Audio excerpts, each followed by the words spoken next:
अस्सलाम वालेकुम my dear students. मुझे उम्मीद है आप सब लोग खैरियत से होंगे।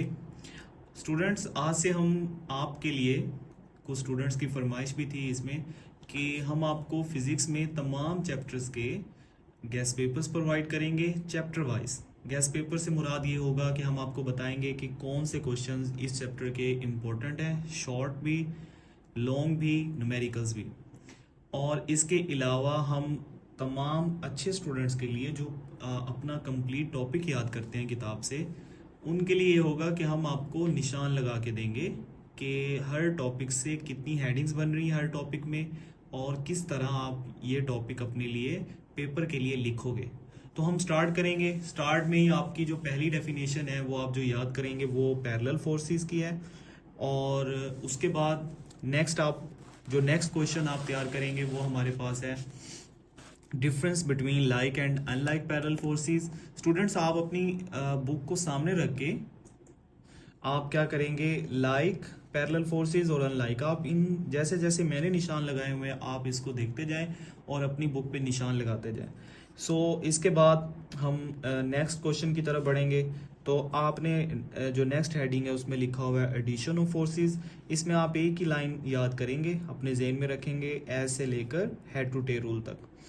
उसके बाद हम बढ़ेंगे इसके नेक्स्ट टॉपिक की तरफ। एग्जाम्पल 4.1 आपको करने की ज़रूरत नहीं है, आप नेक्स्ट बढ़ेंगे।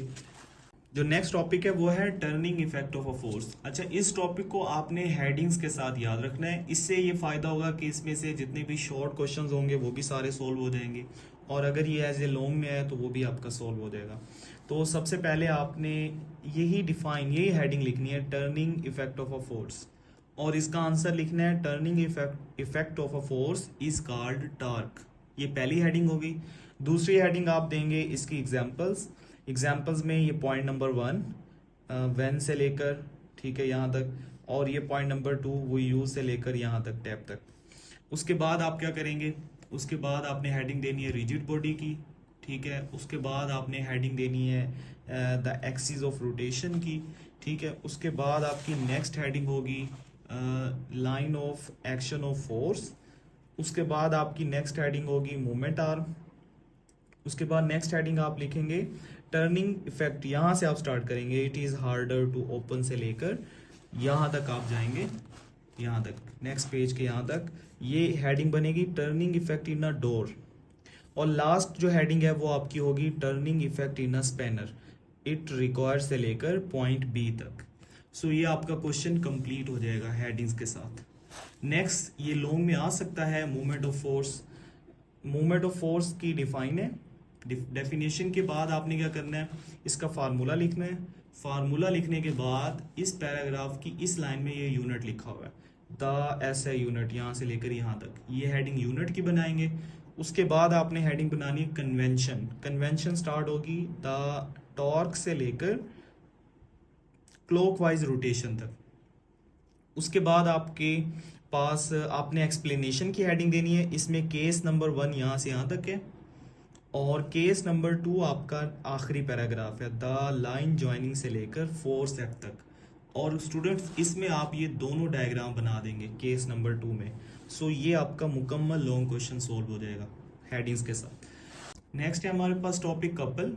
ये शॉर्ट क्वेश्चन के लिए इंपॉर्टेंट है। इसमें आप डिफाइन करें, ये 2 पॉइंट्स याद लिखेंगे आप। जैसे डिफाइन कर लें, फिर पहली लाइन पहला पॉइंट दूसरी लाइन दूसरा पॉइंट, फिर आप एग्जांपल्स करेंगे वाइल ओपनिंग और क्लोजिंग अ वाटर टैप, एक एग्जांपल है, फिर ये दूसरी। पॉइंट वाइज आपने एग्जांपल लिखनी है इस तरह, यानी पहला पॉइंट, फिर दूसरा, फिर तीसरा। ये आपकी 3 एग्जांपल्स आ जाएंगे। उसके बाद 4.2 एग्जाम्पल वेरी वेरी इंपॉर्टेंट है। ये लॉन्ग में भी आ सकती है, शॉर्ट में भी और लॉन्ग दोनों में आ सकती है। तो आपने ये एग्जाम्पल लाजमी सोल्व करनी है न्यूमेरिकल के लिए। उसके बाद आपका next topic very very very very important long, ये सबसे ज़्यादा इंपॉर्टेंट है, रेजोल्यूशन ऑफ वेक्टर। इसमें पहली हेडिंग यही है, रेजोल्यूशन ऑफ अ फोर्स। ये पहली हेडिंग आप बनाएंगे। उसके बाद नेक्स्ट पेज पे आपके पास दूसरी हेडिंग है जो कि होगी कंपोनेंट, ठीक है। ये जो येलो बॉक्स बना हुआ है ये आप लिखेंगे। फिर आपने लिखनी हेडिंग एक्सप्लेनेशन की, जो यहाँ से स्टार्ट होगी और यहाँ तक जाएगी। आप इसमें कुछ लाइंस अगर मिस करना चाहें तो वो कर सकते हैं, बट कोशिश करें कि एक्सप्लेनेशन याद हो आपको। और इसमें आपने ये डायग्राम बना देनी है। दोनों भी बना सकते हैं, दोनों में से एक भी बनाई जा सकती है। और एक्सप्लेनेशन के बाद आपने हेडिंग बनानी है magnitude of the perpendicular component. तो उसमें फिर ये सारा आ जाएगा, एंड तक डेरिवेशन सारी आ जाएगी। सो ये आपका लॉन्ग क्वेश्चन मुकम्मल हो जाएगा और ये काफ़ी इंपॉर्टेंट है।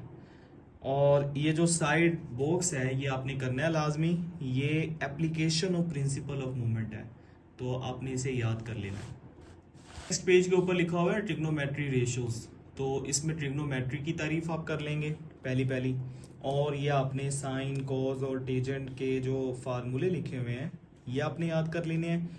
ये आपके एमसीक्यूज में आएंगे, तो कोशिश करें कैलकुलेटर पे, जैसे साइन 30 आ जाए तो कैलकुलेटर पे साइन 30 लिखें, तो आपके जो भी आंसर्स आएंगे, आपके जो एमसीक्यूज में 4 ऑप्शंस होंगी तो वो इन्हीं में से होंगी। उसके बाद नेक्स्ट जो टॉपिक है ये भी लॉन्ग क्वेश्चन है। इसका क्वेश्चन बना हुआ है determination of a force from its perpendicular components. तो ये मुकम्मल आपने इसमें लिख देना है, ये मुकम्मल लॉन्ग क्वेश्चन है। नेक्स्ट एग्जांपल है हमारे पास 4.3। ठीक है, ये भी लॉन्ग क्वेश्चन के लिए न्यूमेरिकल एज ए न्यूमेरिकल बहुत इंपॉर्टेंट है। इसमें जो आपकी एक्सरसाइज में न्यूमेरिकल है ना, उससे ज़्यादा इंपॉर्टेंट ये एग्जांपल्स हैं। 4.3 एग्जांपल बहुत इंपॉर्टेंट है, इसे आप लाजमी कीजिएगा। इसके बाद लॉन्ग क्वेश्चन है, ये लॉन्ग और शॉर्ट दोनों के लिए इंपॉर्टेंट है। और जैसे पहला मैंने आपको इंपॉर्टेंट लॉन्ग रेजोल्यूशन वाला बताया, दूसरा ये वाला है प्रिंसिपल ऑफ मूवमेंट। आपने इसे बहुत अच्छे से तैयार करना है। इसमें डेफिनेशन और एक्सप्लेनेशन आपने लिखनी है, और ये एक्सरसाइज का लॉन्ग जो पहला लॉन्ग है उसका भी आंसर है, तो आप इसे अच्छे से तैयार करेंगे। नेक्स्ट ये एग्जाम्पल इतनी इंपॉर्टेंट नहीं है, इसे आप चाहे रहने दें। उसके बाद जो नेक्स्ट टॉपिक है centre of gravity and centre of mass, आप इसको शॉर्ट में देखेंगे। सेंटर ऑफ ग्रेविटी की डिफाइन करें और ये एग्जाम्पल्स कर लें सारी, बिकॉज ये एग्जाम्पल्स एमसीक्यूज में भी आ सकती हैं।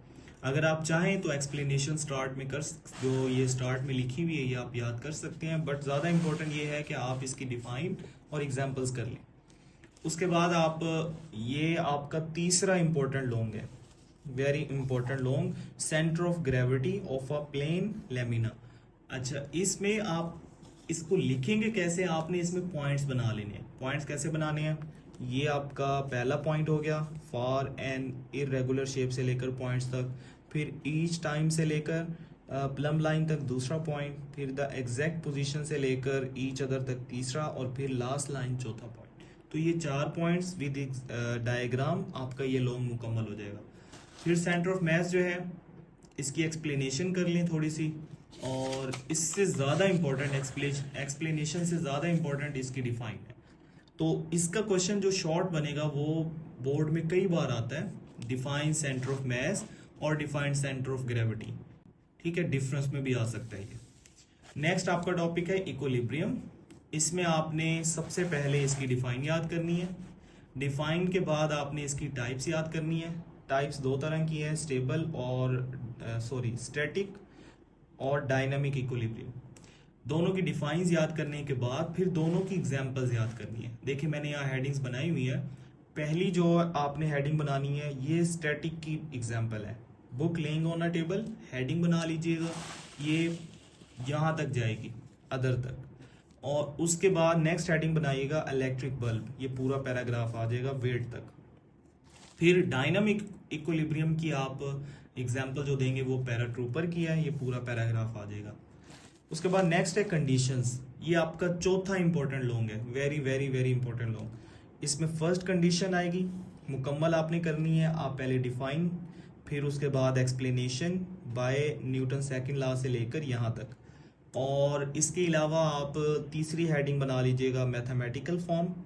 चौथी हेडिंग आप इसमें बना लीजिएगा कोप्लेनर फोर्सेस इन केस से लेकर नेक्स्ट पेज तक, यहाँ तक। और फिर आपने मार्कर से 2 पॉइंट्स बनाने हैं और ये दोनों पॉइंट्स लिख देने हैं। फिर उसके बाद जो नेक्स्ट आपका लॉन्ग है, ये दोनों कंडीशंस इकट्ठी भी आ सकती हैं कि explain first and second condition of equilibrium. तो फिर आपने ये सेकंड कंडीशन कैसे लिखनी है, पहले डिफाइन लिख दीजिएगा, उसके बाद एक्सप्लेनेशन, फिर डायग्राम। एक्सप्लेनेशन के बीच में ही आप डायग्राम दोनों बना सकते हैं, और उसके बाद आपने मैथमेटिकल फॉर्म, तीसरी हेडिंग। चौथी हेडिंग आपने लिखनी है कंप्लीट इक्विलिब्रियम, जिसमें आपने ये सारा लिख देना है। उसके बाद नेक्स्ट टॉपिक है, ये आपने कंप्लीट याद करना है। इसका क्वेश्चन बना हुआ है सोल्विंग प्रॉब्लम, ये इतना इंपॉर्टेंट नहीं है खैर, लेकिन अगर आप याद करेंगे तो मुकम्मल करेंगे। एग्जाम्पल 4.5 भी रहने दें। नेक्स्ट आपका टॉपिक है states of equilibrium, stable equilibrium और उसकी एक्सप्लेनेशन, ये सारी एक्सप्लेनेशन आएगी और आप इसमें पॉइंट्स बना लेंगे। ये ज़्यादा बेहतर है कि आप हर लाइन के पॉइंट्स बना लें। और उसके बाद अनस्टेबल, अगेन उसकी डिफाइन, और ऊपर सारी जितनी भी लाइंस लिखी हुई आप इसके पॉइंट्स बना लें। उसके बाद अनस्टेबल के बाद न्यूट्रल है, न्यूट्रल की डिफाइन और आप उसकी एक्सप्लेनेशन में पॉइंट्स बना लें।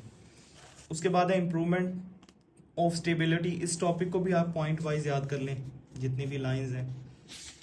इसमें जो स्टेबल, अनस्टेबल और न्यूट्रल है, ये शॉर्ट क्वेश्चंस के लिहाज से बहुत इंपॉर्टेंट है। ठीक है, लॉन्ग में तीनों आ सकते हैं या फिर सिर्फ स्टेबल आ सकता है, लेकिन ज़्यादा इंपॉर्टेंट ये शॉर्ट के लिए है। इम्प्रूवमेंट ऑफ स्टेबिलिटी आप देख लें, आप इसमें पॉइंट्स बना लें। ये लॉन्ग में आ सकता है कि आप स्टेबिलिटी को कैसे इंप्रूव कर सकते हैं, तो इसके सारे पॉइंट्स बना लें आगे तक। एंड में जो एंड वाली लाइन है ना, उसमें हेडिंग रिजल्ट लिख लीजिएगा। अच्छा, उसके बाद एप्लीकेशन है। एप्लीकेशन आपने 2 से 3 हेडिंग्स में याद करनी है। रेसिंग कार पहली हेडिंग यहाँ तक आएगी, फिर बैलेंसिंग टॉयज, ये आपकी हेडिंग जाएगी यहाँ तक। उसके बाद नेक्स्ट हेडिंग आप बनाएंगे अनस्टेबिलिटी ऑफ टॉयज, ये पैराग्राफ यहाँ तक जाएगा। और लास्ट में आपने हेडिंग्स देनी है किड्स लर्न फ्रॉम टॉयज, तो ये आपका पैराग्राफ पूरा आ जाएगा। ये रेसिंग कार शॉर्ट क्वेश्चन है, ठीक है, इसे आप अच्छे से याद करेंगे। सवाल पूछा जाता है कि रेसिंग कारों की जो सेंटर ऑफ ग्रेविटी है वो लो क्यों रखी जाती है, तो इसका आंसर है कि उसकी स्टेबिलिटी बढ़ाई जाती है। उसके बाद है इस टॉपिक को आप रीड कर लीजिएगा अच्छे से, ज़्यादा बेहतर है आप इसको रीड कर लें। उसके बाद मोशन इन आ सर्कल, इसमें आप डिफाइन बस याद कर लें जो स्टार्ट में लिखी हुई है पहली 2 लाइनों में, और अगर आपने इसमें और लाइनें याद करनी है तो फिर ये लास्ट वाली 2-4 कर लें। ये जो फॉर एन इंस्टेंस लिखा हुआ है ना, ये इंपॉर्टेंट है। उसके बाद centripetal force, very important topic, आप इसकी डिफाइन, इसका फार्मूला यहाँ से याद करें। ये एग्जाम्पल न्यूमेरिकल के लिए आप करेंगे। फिर उसके बाद आपने ये जो सोर्सेज लिखे हुए हैं ना, ये वेरी वेरी इंपॉर्टेंट है। आपने इसमें 3 से 4 हेडिंग्स बना लेनी है। पहली हेडिंग आप बनाएंगे स्टोन वाली, दूसरी हेडिंग आप बनाएंगे मून ऑर्बिटल मोशन, और लास्ट में आप हेडिंग बनाएंगे ड्रायर, और उसके बाद क्रीम सेपरेटर। ये तमाम पैराग्राफ आपने इसी तरह हेडिंग्स की सूरत में याद करने हैं, बिकॉज ये अलग से भी सवाल आ सकते हैं। और ये भी हो सकता है कि आप पहली लाइन उसी हेडिंग की लिख लें और आगे जितना लिखा हुआ है वो एक्सप्लेनेशन में लिख लें, ठीक है, या फिर सारी हेडिंग में एक ही हेडिंग आ जाएगी, मून ऑर्बिटल मोशन तो पूरा पैराग्राफ आ गया, ड्रायर पूरा पैराग्राफ आ गया, और क्रीम सेपरेटर आगे तक जाएगा। उसके बाद इसके जो एमसीक्यूज हैं आप यहाँ से स्क्रीनशॉट ले लें, मुकम्मल एक्सरसाइज के एमसीक्यूज हैं। और अगर आप चाहते हैं कि इसको अच्छे से समझा जाए तो हमारे इसी चैनल पे इसकी वीडियो मौजूद है, आप इसको अच्छे से देखें। तो ये एमसीक्यू सारे हो गए आपके। उसके बाद नेक्स्ट है हमारे पास एमसीक्यूज के बाद है हमारे पास इसके शॉर्ट क्वेश्चंस। तो स्टूडेंट जो शॉर्ट क्वेश्चन इंपॉर्टेंट है वो पहला शॉर्ट इंपॉर्टेंट है, तीसरा शॉर्ट इंपॉर्टेंट है, 5वां, 7वां, 8वां और 10वां। ये मोस्ट इंपॉर्टेंट शॉर्ट क्वेश्चन है बोर्ड के लिहाज से, आपके जितने भी टेस्ट हैं उनके लिहाज से। कंस्ट्रक्टेड क्वेश्चंस में पहला बहुत इंपॉर्टेंट है और पहले के बाद चौथा बहुत इंपॉर्टेंट है। जो कम्प्रीहेंसिव है बेहतर है आपके लिए ये चारों कर लें, बिकॉज इन चारों में से आपका 1 या 2 जो भी आपके टेस्ट है या पेपर है उसमें आ जाएंगे।